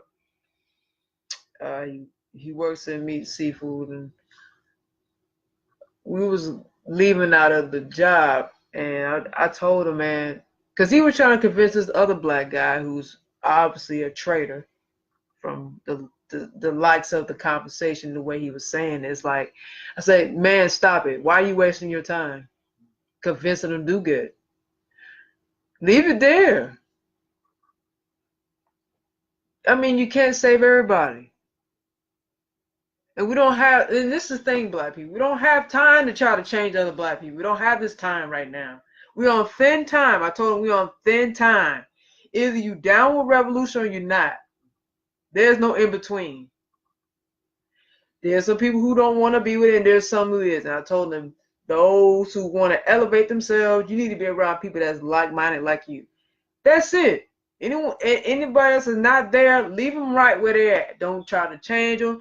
Don't try to make them change. Don't try to convince them. Don't do none of that. Let them stay in their mindset. Let them stay in their mind frame. Let them do what they want to do, okay? Because all that's going to do is really hinder you. That's all it's going to do. You're in the way. So just keep moving forward and only stick with those who want to move forward with you. And that's it. We don't have time to baby no one. I'm sorry. We don't have time for that.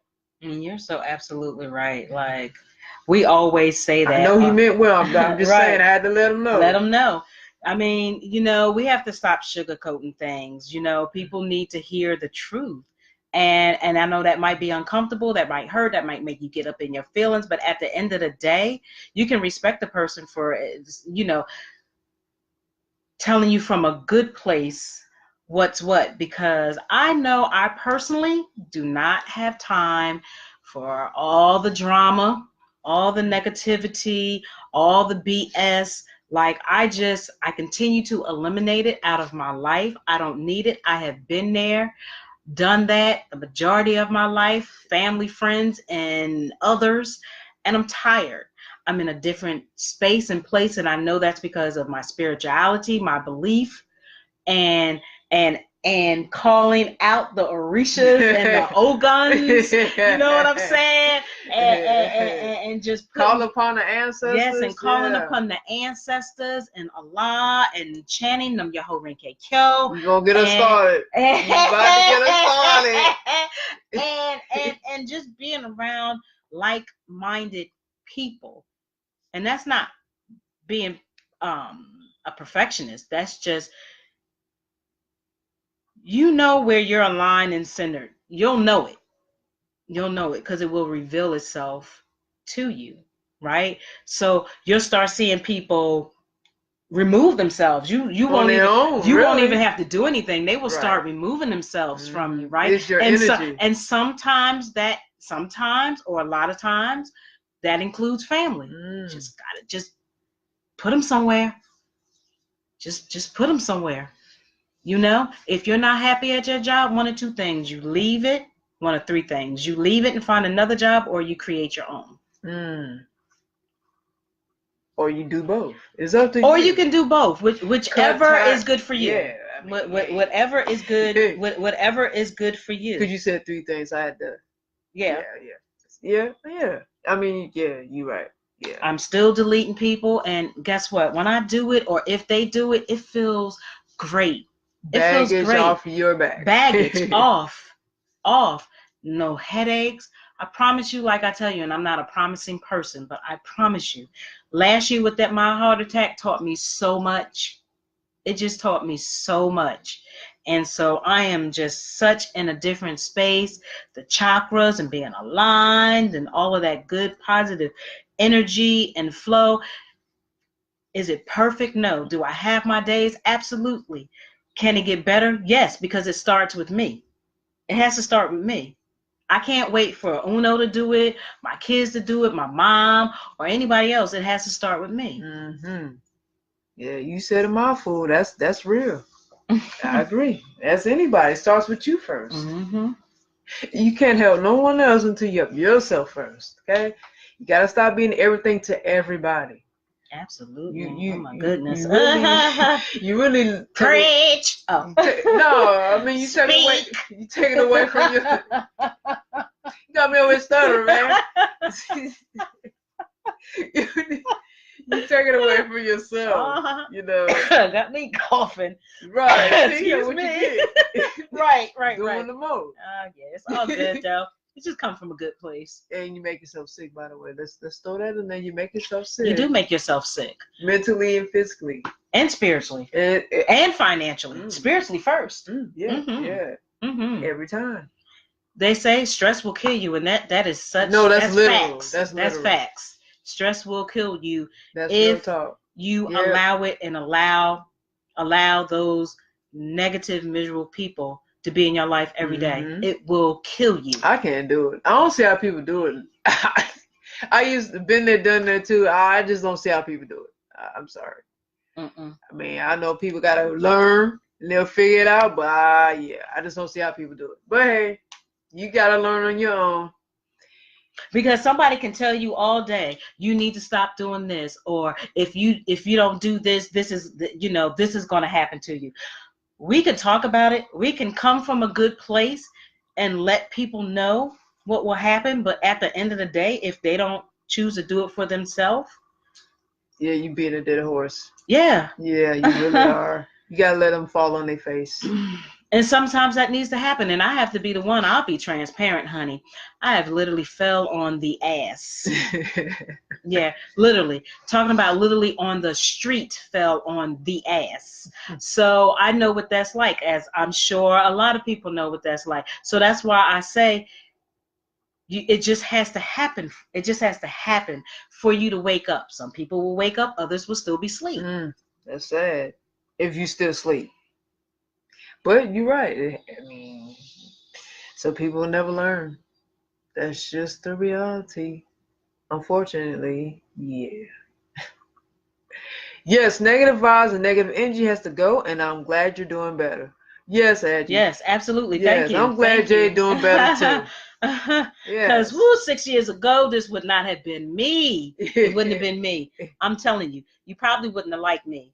Cause the me, that me, you wouldn't have liked. And I was in the dark. I was in a dark place, dark space, no spirituality, just everything. Everything was bad. Everything was bad.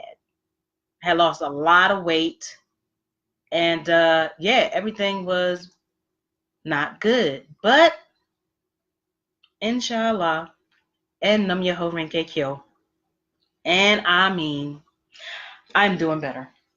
I'm really glad I'm doing better. I'm serious. I'm doing better, and I'm glad of you too. Yeah, I've been through a lot of my life, man. Well, people, man, they stress me out. You know, they physically made me sick. You know, I've had death on my life. So I mean, and so can nobody tell me about people? Okay, I mean. People talk about, why you don't hang with nobody, why you don't go to people's homes, and why you don't bring them to yours, and why you don't hang here, why you don't hang there, why you don't trust people. Look, you ain't been in my shoes, all right? So don't tell me absolutely what I should do. Mm-hmm. Not to say there's not good people out here, but there are. Yeah, there are. But you gotta be selective. Mm-hmm. I mean, I've been through too much to just give myself to anybody. Absolutely. And like you, Jade, I'm becoming more spiritual now. So I don't know. When I'm feeling people, I just ain't feeling it. Especially, I'm going off your vibe first. I mean, forget what you're saying out your mouth. I'm going off your vibe. And if I ain't feeling it, I'm not gonna go against intuition. That's just not gonna happen. If I feel it ain't right, it just ain't right. I mean, people might say that's paranoia. That's fine. That's totally fine. That's your opinion. That's how you feel. But hey, right. Mm-hmm. I'm saving myself from danger. However that danger looks like. It could be small, could be big. Who knows? But like I said, I just been through way too much with people to just accept anything now. I'm just I have a low tolerance. A really low tolerance. I can't do people. Right. I'm sorry, I can't do them. I mean, not to say I won't meet people down the line. I'm sure, like, there's good people out there. Like, I'm sure I'll meet good people and, link up and grow a great, friendship, relationship. A relationship ain't got to be sexual. I'm talking about business, relationship, Right. whatever. Excuse me. And they can be the best people ever. I'm sure it'll come to that. It's just not now. Yeah, I'm not pressured about it. So again, it all boils down. You have to care for yourself. Self-care. Self-care is first. And you have to be selfish, to be honest. You have to be selfish with yourself. Yes, you do. To a degree, you do. I'm not saying totally. I'm saying to a degree, you do. Because people will take all your energy. They will take it if you let them. They'll suck you dry. Like how you say you lost all that weight. That's from people sucking your energy. Absolutely. They sure did. Honey. You can't be having that. I was looking a hot mess in a security uniform, pants falling off of me. That ain't a good look. But all is well. Yeah, I'm glad you're well now. I'm glad I'm well too. I'm glad you're well also. Oh, yeah, I overcame a very dark place. Yes, I did. Your god sister is with Mom Dukes and niece, god sister Niecy. She is there with Mom Dukes Elaine, and she sends her love. Well, I send love back too. Thank you. Hello, niece. Oh, you about to read the next article? Did you have one? No, I'm gonna read mine after yours. And no, we read can wrap yours. It up. No, go ahead. Oh, okay. So we're in our last topic. Thank you guys for tuning in so much. Victor, thank you. Vic Joe from Philly, Jersey. I don't even know which one you at. I want to say you Philly, Jersey. It don't matter. Philly, Jersey, they're neighbors. Thank you, Vic. I know you at work. Appreciate you, Vic. Appreciate you, Vic Joe. Thank you, Victor. That's Vic Joe. I don't know. I know. I can't be saying all That's that. Vic Joe. See, but it's all you good. Can say his name like that. I just call him by the man's actual government name, Victor. Hey. Yeah. So we're in our last, and we appreciate everybody that was able to tune in, even if it was for a brief moment. We thank you anyway. Make sure to listen to the replay. If you're not on right now, listen to the replay. We thank you in advance. Our last topic again at hand is coming from Yahoo. And if you haven't heard, you're going to hear it right now. Dwayne Wade's final game. D'Angelo Russell says bye to a legend and hello to his next challenge. So again, this is coming from the Yahoo Sports. So D'Angelo Russell walked into Barclays Center sporting Dwayne Wade's number 3 jersey on Wednesday night. The same game worn jersey Wade had given Russell on March 2nd after the Brooklyn Nets and Heat played in Miami. When can you say that you put on a Hall of Famers jersey? Russell told Yahoo Sports as he exited the arena after Wade's final NBA game. I knew I was going to wear it tonight. I just wanted to show my love to D. Wade. I'm a big fan, and I felt like a fan that bought 2 tickets to come sit courtside for the game today, so I just applaud the man.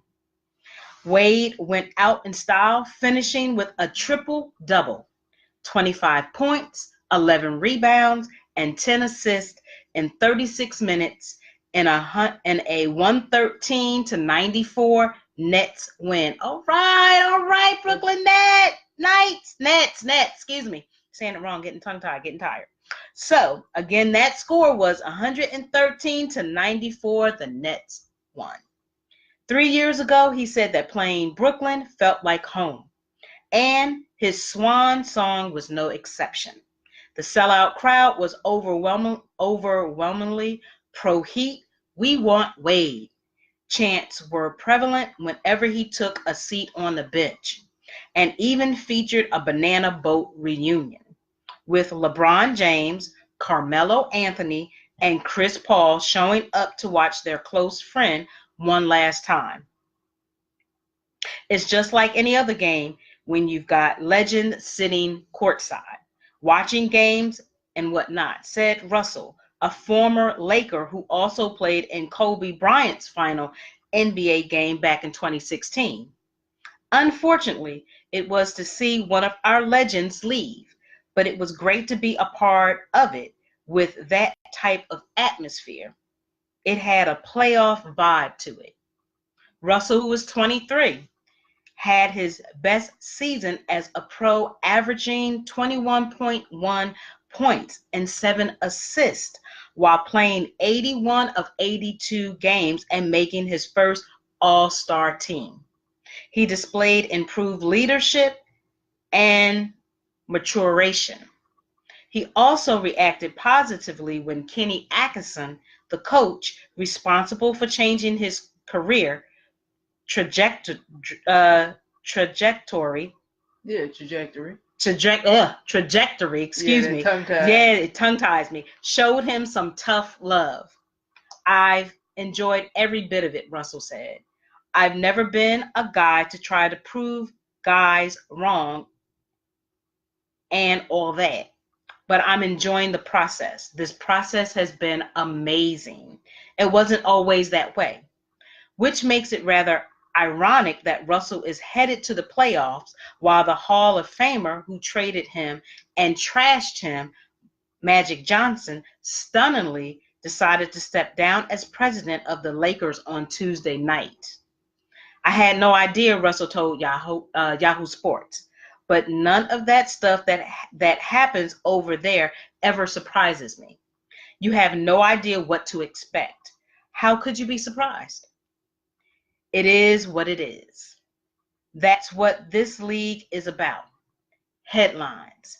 I was a part of that headline and now I'm a part of another one. Just keep it going. I'm trying to move past that and build my legacy. So D Wade built the ultimate legacy in Miami, becoming a beloved sports icon in the city.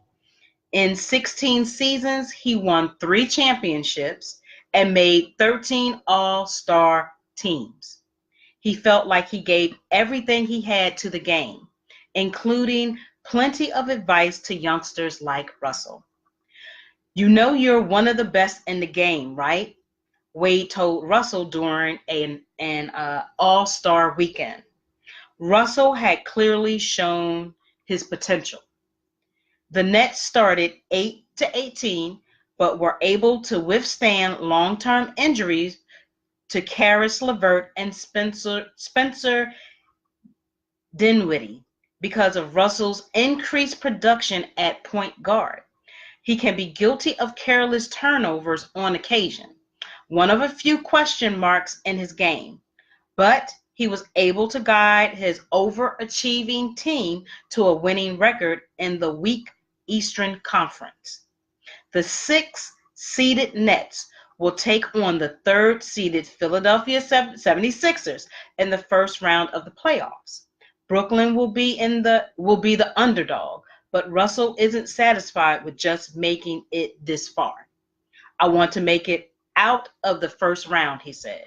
The Nets will ultimately have a significant decision to make on Russell, who is set to become a restricted free agent at season's end. He's about to enter the pressure cooker of the postseason for the first time. And how he fares will be something for GM Sean Marks and co. to factor into the monetary equation. So whatever the case, on a night when Dwayne Wade's career ended, it feels like D'Angelo Russell has only just begun. He certainly got a fan in D Wade and a game-worn jersey to prove it. So kudos to him. That's what's up. Kudos to both of them, D Wade and Russell, for achievement. Yeah, that's right, absolutely. So this is coming from San Francisco Chronicle. The headline reads, Dwayne Wade's buzzer-beating 3 leaves Warriors stunned. Miami Steph Curry, Kevin Durant, Klay Thompson, and Draymond Green were high school students in 2006 when Dwayne Wade won his first of 3 NBA titles with the Heat. Now between the ages of 28 and 30, Curry, Durant, Thompson, and Green formed the core of a Warriors dynasty. Wade, at 37, not nearly as explosive as he once was, is more role player than superstar. But his penchant for clutch plays persists. In his final regular season game against Golden State on Wednesday night, Wade drilled a straight-away three-pointer as time expired to lift Miami to a 126 to 125 win at American Airlines Arena. After the game winner, Wade ran down court, fighting through a scrum of teammates to climb on top of the scorer's table and pound his chest with his right fist. I much rather see him jumping on the scorer's table when we're not on the court with him, Curry said. But those are iconic moments that he's had. Deep down, it was cool to see, even though we lost. Let's see. How long is this? Oh, yeah, it's not long. Okay. After digging a 24-point second quarter hole, Golden State rallied behind strong efforts from Thompson, 36 points, Durant, 29 points, and Curry, 24 points. With little more than a minute left and the game tied, Durant dribbled up court and while drawing contact, drained a step-back three. That 4-point play gained the Warriors a 122 to 118 lead. Roughly 52 seconds later, Wade hit a three to cut the Heat's deficit to one. Durant, whose flurry of mid-range jumpers midway through the fourth quarter was a big reason Golden State even had a chance, missed his first two free throw tries with 13.9 seconds left. On a broken play with the game clock winding down, Wade caught the ball at the top of the arc, waited patiently as Durant attempted a block soared by him and got his three-point try blocked by Jordan Bell. After the ball deflected off Bell's right hand, Wade corralled it and flung it toward the hoop. As the buzzer sounded, the ball banked off the backboard, clanging through the rim. TV cameras showed Durant and Curry glancing at each other before they turned to watch Wade hop onto the scorer's table. Green shook his head and high-fived Bell, who had seen enough of Wade's highlights over the years to think that last gasp heave was makeable. He said, I knew it wasn't over, Bell said. When he caught it, I was like, fuck, he was going to make this shit. Then he shot it, this shit. Then he shot it in, and it went in. Bell 24 is part of the newest generation of NBA players who might be too young to remember many of Wade's most memorable moments. However, this version of Wade is far from washed up. His 14.3 points and a 4.3 assists per game have helped the team devoid of a superstar stay within striking distance of the playoffs.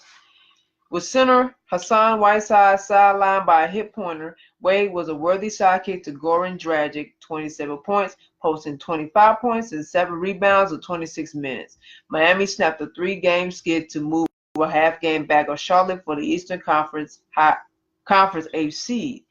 It's exciting to see Wade play as well as he is, walking out of this game on his own terms and still having something left in the tank, said Green, who had 5 points, 3 rebounds, and 2 assists before fouling out late in the fourth quarter.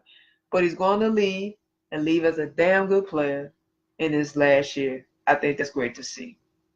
The Warriors were encouraged by how they stormed back from a 64-40 deficit, but they recognized that they had plenty to correct before Thursday's game in Orlando.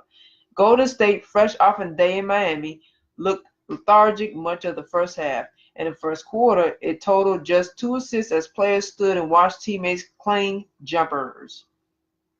It should help Thursday that center DeMarcus Cousins will be back in the lineup after resting against the Heat. Though Bell, 10.6 rebounds, had one of his best performances of the season, Kevin Looney struggled as the fill-in starter, failing to attempt a shot in 13 minutes. But Wednesday was about Wade, not Golden State's post-All-Star break, Malassi, however you say it. I just realized that I won't ever play against him again, and it's a crazy feeling, Durant said. He's done so much for the game. I've been watching him since middle school, and this is one crazy way to get out of, this is one crazy way to go out with an ending like tonight. So that's really dope to see Durant, Stephen Curry, absolutely, and Klay Thompson, as well as Draymond Green, just, remembering Dwayne Wade, for the remarkable things he did for basketball when he was with Miami Heat. Not only that, the times they had together as being players from being young and working their way up to be players, and really them appreciating what Dwayne brought to the table as far as basketball for this generation. Mm-hmm. Well, before this generation and this generation as well. Mm-hmm. So this what's up. That's dope. Absolutely, yeah. That's real dope. Yeah. Yeah. All right. So we are done finally. We are out of here. We appreciate all the comments, and it's just been real cool. Like I said, for those that was able to ride through the whole show, thank you so much. Those that had to pop in and out, we appreciate you as well. And I'll give the Facebook and the LinkedIn, and you can do the rest. All right. I see my mama calling. We'll call her back in a second. I see Mom Dukesy Lane call, so we're gonna reach. Hold on a second, Mom. So for Facebook, please join our Facebook Chit Chat Chew Show, LLC. You can like us there and just shout out that you liked us or joined us. Also, we have a Facebook group called Chit Chat Chew Show podcast group where you can join that as well. So that's it for the two Facebook Chit Chat Chew. Also, shameless plug, please like my page, which is Aisha Speaks Jade, which is a little bit more motivational, inspirational, talking about different business strategies, talking about the overall well-being from head to toe, and also speaking about being transparent as well. That's what I do. I try to, not touch too much on dark days, but I do bring it in because it is a part of me. So we can get through struggles and dark days or low days, right? So you can like that page, which is Aisha Speaks Jade. Aisha Speaks Jade. What else? And as far as the LinkedIn, we are on Chit Chat Chew. Chit Chat Chew is on LinkedIn. So Chit Chat Chew Show podcast. I believe that's how it is. It's not hard to find us. So Chit Chat Chew Show podcast is on LinkedIn, as well as I want to say Aisha Speaks Jade. Yeah, it should be hard to find it. But I believe it's like Aisha Brown, aka Brown, or something. I'm not sure. It either should come up like Aisha Speaks Jade. I don't have it on me right now. Please forgive me. But it's not hard to find me because I have my picture on there, so it's not hard to find me. So if you're on LinkedIn, make sure that you join, or like both those pages. Connect with Chit Chat Chew and connect with Aisha Speaks Jade, something like that. Yeah. So thank you guys for that. Okay, so YouTube, subscribe to our YouTube channel, Chit Chat Chew Show Podcast. Make sure you hit the bell for notifications to get updates about our show. Also, make sure you drop some comments. Positive feedback, negative feedback, it doesn't matter. We thank you anyway. Support our channel again. We have an Instagram, which is Chit Chat Chew Show Podcast. Make sure you like us on Instagram. Follow us. We have a Twitter, which is at cccs_podcast. Once again, at cccs podcast. Well, cccs_podcast. Make sure you follow us on Twitter. Retweet about us and our show. We thank you in advance. And that is it. We're out of here. We are out of here. Have an awesome day. Have an awesome day on purpose tomorrow. Be good to yourself. Absolutely. Have a good night, guys. Take care of yourselves. Peace.